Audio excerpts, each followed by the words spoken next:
Hey there, my name is Benjamin Barrett. I am a docent here at Blandford Church, and I am also a member of the A.P. Hill Camp Sons of Confederate Veterans, number 167 out of Petersburg, Virginia. I will be your speaker here today in this format for the June 9th service, Battle of Old Men and Young Boys. So, we all realize that for much of the American Civil War, Petersburg was not directly involved in the conflict as far as the conflict taking place here. June 9th, 1864, the big deal with that day is that is the first time the city of Petersburg itself was in danger from the Union Army and the invading army that had come right up to Petersburg's doorsteps. Okay. But prior to that, Petersburg indirectly supported the Civil War, the Confederacy's war effort in the Civil War, a tremendous amount. And I'd like to talk to you a little bit about that. The most important thing about Petersburg in 1864, the most desirable thing that Petersburg has here is its railroads. Petersburg has 5 intersecting railroads that come here into this city. Those railroads go into the Shenandoah Valley, which is the breadbasket of the Confederacy. They go to the East Coast, where the Confederacy is still getting a scant but very valuable amount of resources from Europe through the blockade. And all those resources are being converged here in Petersburg. And that ability for Petersburg to converge all these resources here in one central location, troops, supplies, ammunition, it makes Petersburg the supply depot for the Confederate capital in Richmond, Virginia. That is going to make Petersburg a very desirable target for the Union Army. So let's talk a little bit about what the Confederacy did trying to prepare for that. The Confederate military realizes they need to take some efforts to make sure that this city is defendable. And they get a gentleman, a Confederate engineer, his name is Captain Charles H. Dimmock, to build the Dimmock Line here around Petersburg. The Dimmock Line is 10 miles long and has 55 batteries, which are basically forts, that surround the city of Petersburg. Both sides of the Dimmock Line are anchored on the Appomattox River. So imagine a big horseshoe of entrenchments with batteries, both sides end on the Appomattox River. That is Petersburg's defense system in case it's ever attacked. Now, so Petersburg is staffed by a very meager amount of Confederate soldiers, and Petersburg is ultimately commanded by P.G.T. Beauregard, the hero of Fort Sumter. He oversaw the Department of North Carolina and Southern Virginia. Okay, underneath him in this district, the man that's kind of like the direct supervisor of Petersburg and its earthworks is former Governor Henry Wise, and he commands Petersburg's defenses, which are about 1,200 men, not a whole lot of people. All right. P.G.T. Beauregard has approximately 6,500 soldiers to contain Ben Butler in Bermuda Hundred.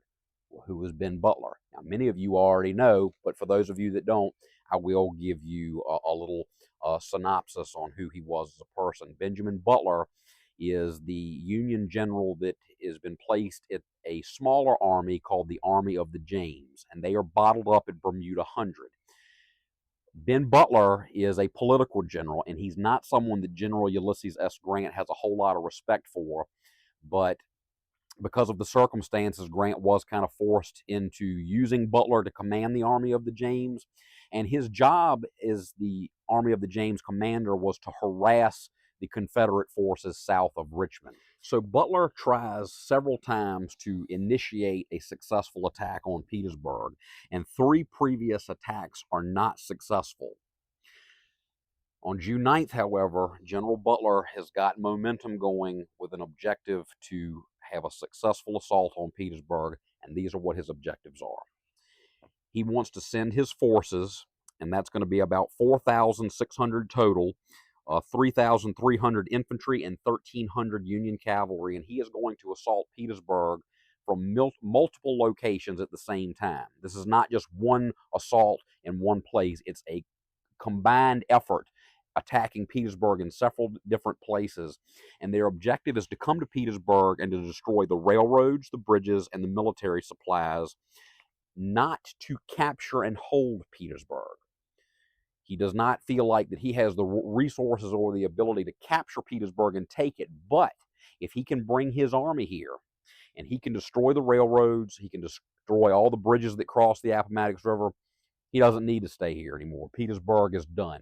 There's nothing else. There would be no reason to hold Petersburg because all of its war efforts, all of its abilities would be totally ruined, and Petersburg's significance would no longer play a role in the Confederate war effort. Okay, guys, you will see behind me here we have Confederate Battery 5. This is right outside of the Petersburg National Battlefield Visitor Center. It's the first fort that you'll come to on the tour when you come to the National Battlefield. And just in case you don't know exactly where we are, if you go just beyond those walls is where the famous Dictator, the 13-inch Seacoast mortar that the Union Army uses against Petersburg, that's where it's permanently sat now. I come here today because this is the site of one of the first attacks on June 9th. Now, I ask that you pardon me for being soaking wet right now, but as you can see, it is raining. But I wanted to come out here because this is part of June 9th's battle, and it's a part that's often overlooked, and you'll understand why in just a minute. But this is the site of where the Union infantry, so remember, Ben Butler has got a general by the name of Quincy Adams Gilmore, and Gilmore is going to be the general that goes out into the field under Butler's leadership to be the drive wheel of this assault on Petersburg. And under General Gilmore's command, he has got a Brigadier General Edward Hinks with 3,300 infantry, and he also has Brigadier General August Kautz with 1,300 Union cavalry. Now, we're all familiar with Kautz's cavalry because they're the ones that encounter the old men and young boys on June 9th, right outside the city of Petersburg at a totally different location. But this is the site where Brigadier General Edward Hinks, with the assistance of Colonel Joseph Hawley, this is where their 3,300 infantry will launch their attack on Petersburg. And this is where they first make contact with the Dimmock line protecting Petersburg. Batteries 5, Confederate Battery 5, and also Confederate Battery 7. So there's a lot of confusion on how well staffed, how well manned these Confederate batteries actually are. So there's a lot of debate on, the true strengths of the positions in front of them. Communication between the officers starts to break down, and instead of a coordinated assault, the attack begins to become very fragmented. Some people will expose themselves and they'll move forward. Some people will stall and not move forward. But instead of there being an overall assault on these Confederate batteries on the Dimmock line, it's just a bunch of fragmented assaults, which basically ultimately decides to not really do anything. They're going to kind of bunker down here in front of Battery 5 and Battery 7, and there will not be a true assault on these two lines. And the Union infantrymen kind of get stuck and bogged down in front of these positions, not really doing anything of any significance to help out the overall assault on Petersburg. It is because of that, this is a large factor in why the first assault on Petersburg on June 9th is not successful, because one of the two major prongs does not really move forward with its obligations.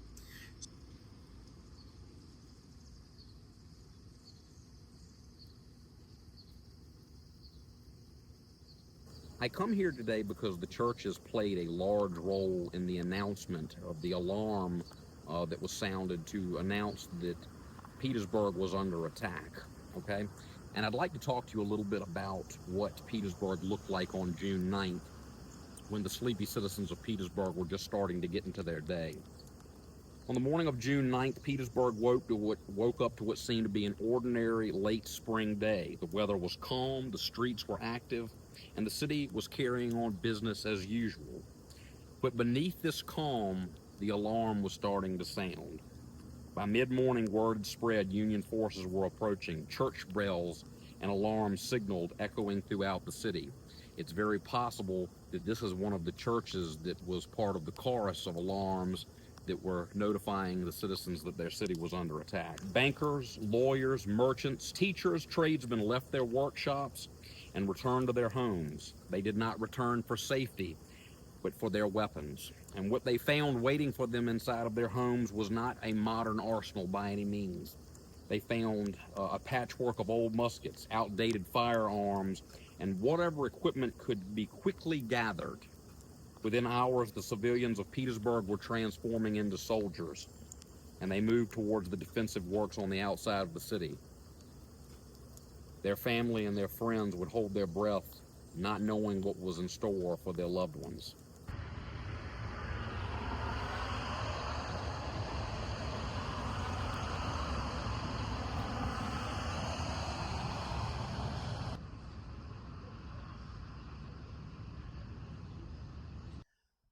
Right now, we are on the site of the old Reeves farm here in Petersburg. And on the site of the Reeves farm, Charles H. DeMock had batteries 27 and 28 erected here as part of the Confederate defensive line around Petersburg.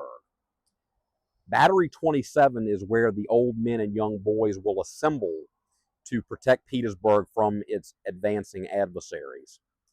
And you might ask yourself, well, where was Battery 27? You know, where did this battle of old men and young boys take place?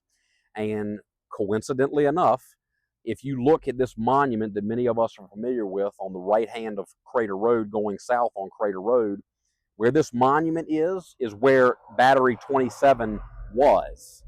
This is where Battery 27 was located, and this is where the fighting of June 9th would take place with the Battle of Old Men and Young Boys. Battery 27 had an unusual feature, which is it was kind of split in half, and it allowed the Jerusalem Plank Road, now known as the Crater Road, to pass directly through it.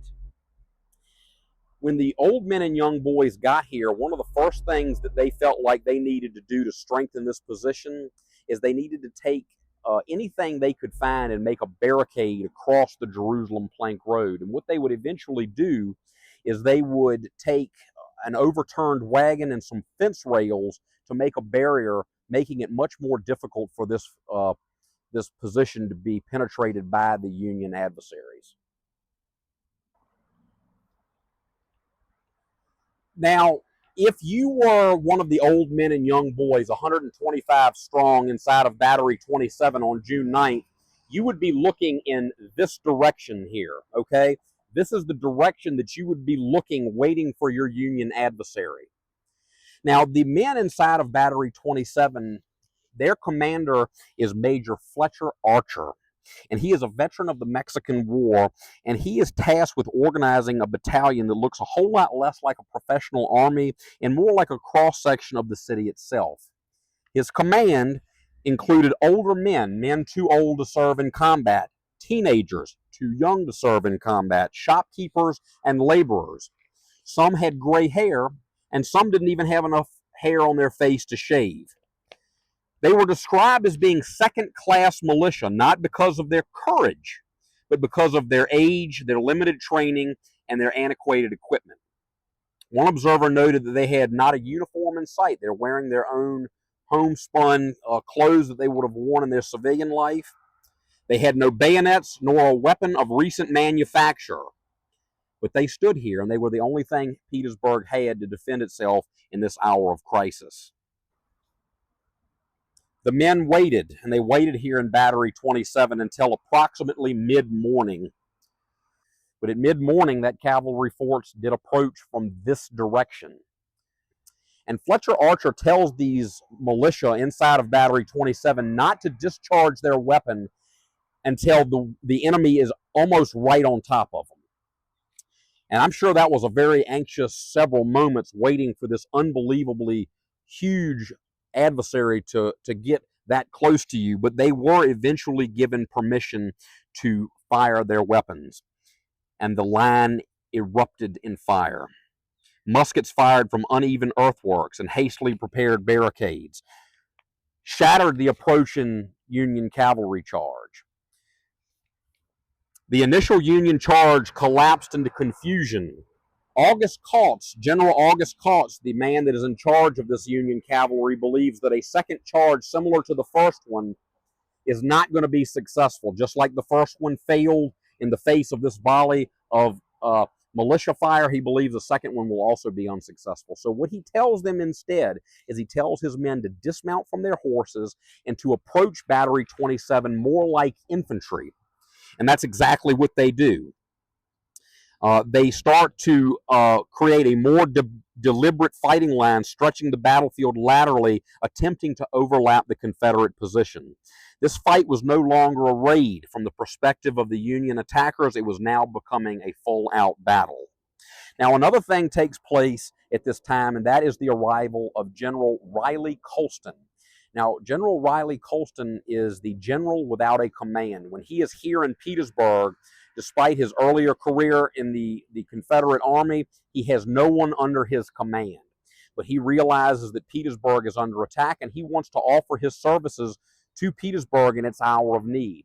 And it takes him a while to find where the Confederate defenders of Petersburg are, but he does eventually come to Battery 27, and he finds Major Fletcher Archer. He actually outranks Major Fletcher Archer and requests that he be allowed to take command of the field.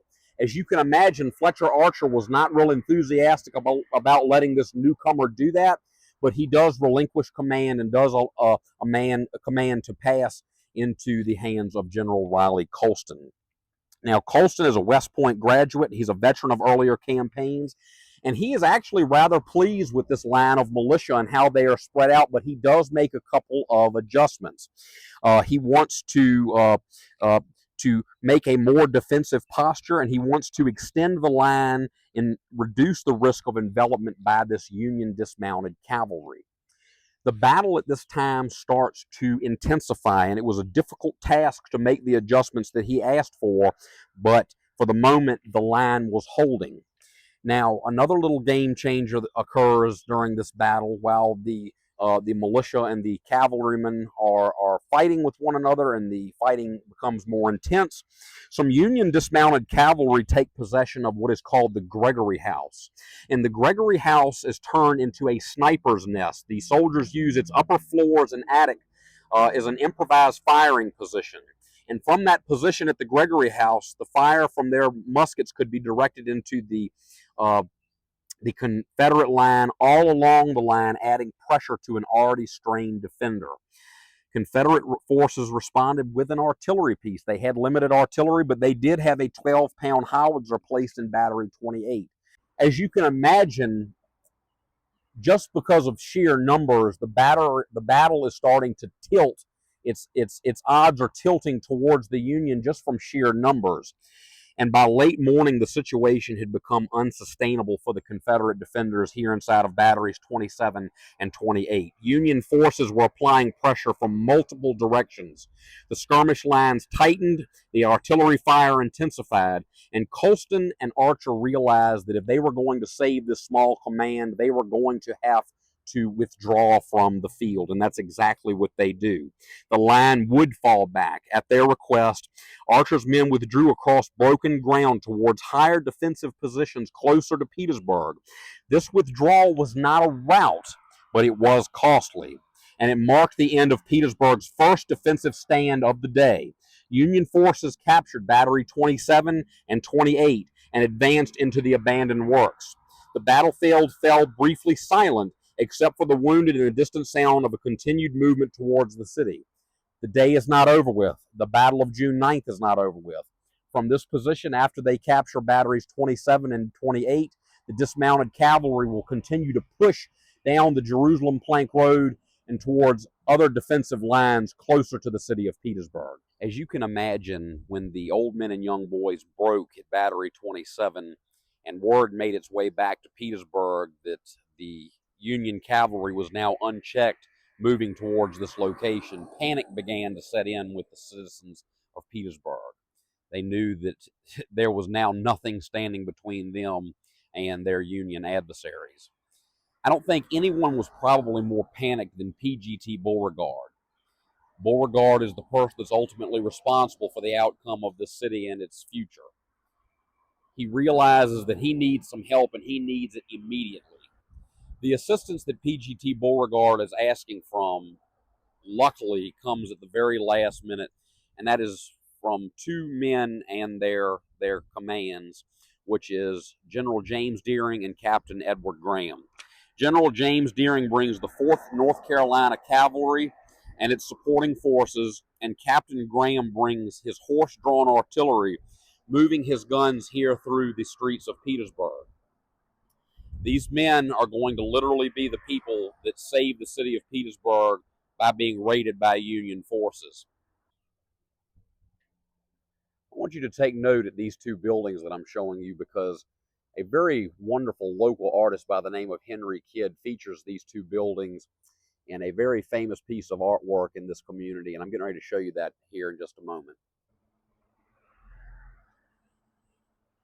So if you look at this painting right now, this image, you can see that there is the Cameron Foundation in the back right-hand side of the picture, and that brick building that I just showed you with that lovely iron fence in front of it. This is Captain Edward Graham and General James Deering, literally as fast as they can, racing through the streets of Petersburg, trying to arrive on scene to check these Union cavalrymen as they get ready to unleash their fury here inside the heart of Petersburg. Now, if you look on the bottom left-hand side of this painting, you'll see that there is a militiaman, one of the old men and young boys, and if you'll notice that he is wearing not a uniform, but he's wearing his civilian clothes, his homemade haversack, and you'll also notice, if you could zoom into this picture, he's not carrying a rifle or a military weapon, he's carrying a double-barrel shotgun, okay? And he is telling General James Deering and Captain Edward Graham where the Union Army is heading and where these cavalrymen are getting ready to arrive at. It's hard to see the buildings I'm talking about right now in this picture, because the foliage and the trees are kind of covering them up, but I got as close to where I could as where this painting takes place at. And if you were to continue driving that way, you would run into the area of Old Town Petersburg. This is Sycamore Street, heading towards what's Church's Chicken, J.T. Morris Funeral Home, if you continue driving in the direction that the perspective this camera is now showing. If we turn this way, which is the direction that General James Deering and Captain Edward Graham are moving, they're moving towards the old hospital. And that is where we're going to next. So follow me to where the climax of the Battle of Old Men and Young Boys and the Battle of June night takes place.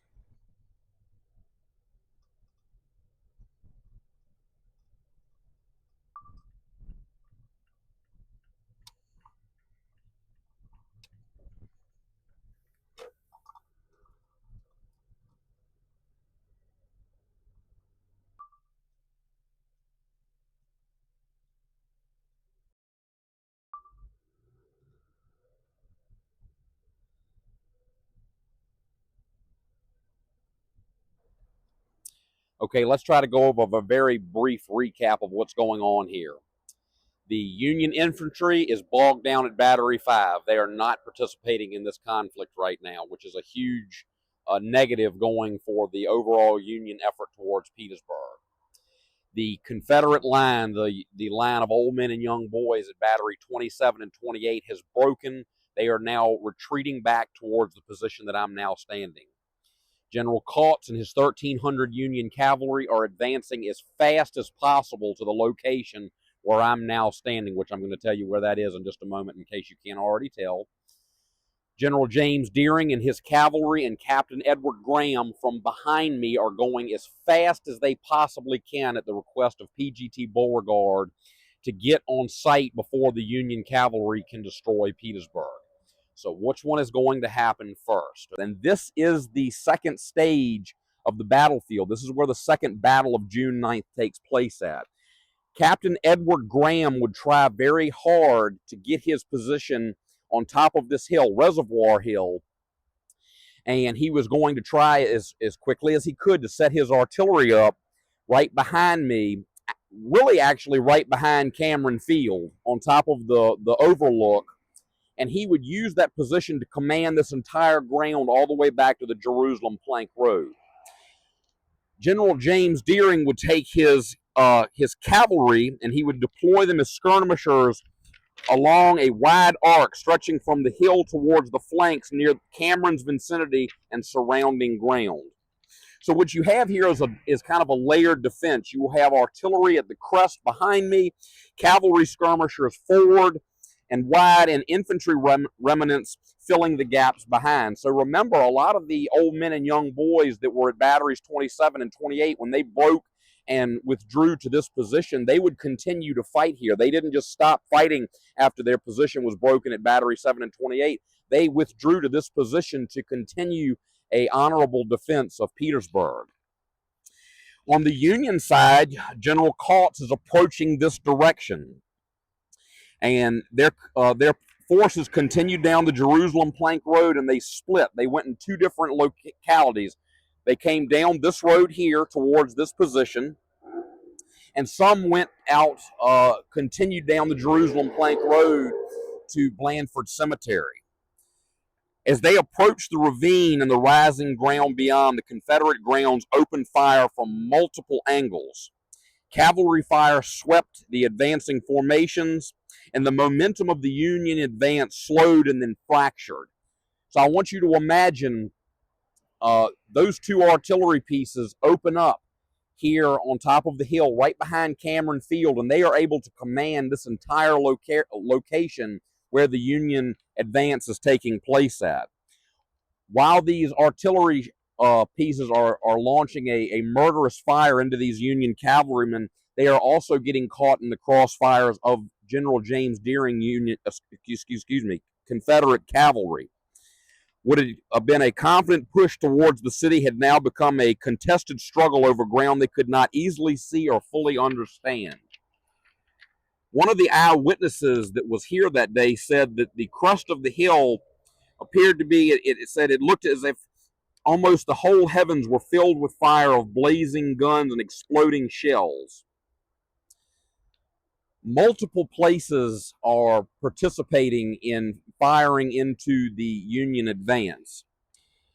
General James Deering at this time decides that he is not going to maintain just a defensive line here. He is going to make an assault, a charge forward, and under the cover of Graham's artillery, he orders forward elements of the 4th North Carolina. And their charge was not massive, but it was timed just to hit the Union right when it needed to, when its forces were reorganizing under Confederate artillery fire. And the effect was enough to push the Union units back from their forward position and disrupt their cohesion further. Their skirmish lines tightened, their pressure increased, and the Union advance began to fall back along the same routes it had just taken forward. Now, at this point during Kautz's command, was starting to get increasingly uncertain about what lied ahead. And this is kind of where the battle starts to take a turn for the worse, and some decisions are made by General Kautz about what he feels like is the best alternatives he can take to continue out this day here. With everything going on with the Confederate artillery, the cavalry, the militia, and the unknown of what lies beyond this position. In addition to that, not really having any idea whether the Union infantry bogged down at Battery 5 is successful in their mission or not, General August Kautz makes the decision to withdraw from this position. He does not feel like that this has any opportunity for success, and there's a huge fear of what may lie beyond this Confederate position. Remember, the Union Army never really realizes what does or doesn't exist in Petersburg to defend it. There's a lot of rumor that the city is much more strongly held than it actually is, and if they could have ever known that, the results would have been catastrophic. But just like many times throughout history and multiple different conflicts, the unknown plays a significant role against the attackers here. They make the decision to no longer press their attack and to withdraw. Before we go to the total conclusion of this story, I did want to talk about one other smaller little engagement. While the bulk of Kautz's cavalry was going towards the ravine where Reservoir Hill is, another detachment of Union forces approached the outskirts of Blandford Cemetery. They are going to try to take an alternate route to try to attack the city of Petersburg. And this is not as well known, but it's a neat little part of the story that I thought that I would tell you today. Of the penitence and the patience of the Confederate Army. People that were in the Confederate hospitals that were wounded and sick, that were able to carry a weapon, and those that were in military prison were called up in this emergent and unusual circumstance to defend this city against this approaching Union cavalry. So the Confederates are so desperate that they're using the criminals and the patients here in Petersburg in the Confederate Army to stop this Union advance. This is, again, another one of the little hodgepodge units that is put together at the last minute that will ultimately save Petersburg. Now, remember, I told you that with multiple things going against the Union cavalry, biggest, in my opinion, is the uncertainty of what lies ahead. General August Kautz and his Union cavalry start to withdraw to Bermuda Hundred. It is at this time that the battlefield turns into a mourning ground for the Confederate dead and wounded, and this is a state where the churches will be filled with funerals. The cemetery is going to be filled with mourners for the people that gave their lives in this very last minute but very desperate attempt and successful attempt to save the city of Petersburg. As we conclude, it is worth remembering that Petersburg in 1864 was not a city of radical fire eaters eager for war. Many of its citizens had not favored secession and did not seek the conflict that had come to their doorsteps. Yet when the moment arrived and their homes stood threatened, they made a choice and they chose to defend their city. In the moments leading up to the battle, Fletcher Archer offered words of encouragement to the Petersburg defenders. He urged them to never to yield, but to stand up to the end in defense of their homes and their firesides. On June 9th, those citizens, joined by elderly men, young boys, and a small number of soldiers, succeeded in turning back a Union force from what was, for all practical purposes, a largely under-defended city. Their stand delayed the enemy and preserved Petersburg for another 10 months, but victory came at a cost. More than a dozen soldiers died in defense of Petersburg, and they paid the ultimate price. They are etched in stone behind me. Each name represents a life cut short, a family that was forever changed, and a sacrifice made in a moment when ordinary people were called upon to do extraordinary things. We still honor the courage, the devotion, and the determination shown here on June 9, 1864. Their story remains a reminder that history is not only shaped by generals and armies, but also by citizens who, when faced with uncertainty and danger, chose to stand and defend their homes and their community. The names of those who fell on June 9th are carved in stone behind me and written in history books, but their memorial is not found in granite or paper alone. It lives in the stories we tell, the history that we preserve, and the remembrance that we share. For as long as they are remembered, they remain a part of this place and of us. It has been said that to live in the hearts of those left behind is not to die. By gathering here today and recalling their sacrifices, we ensure that their memory endures. Thank you.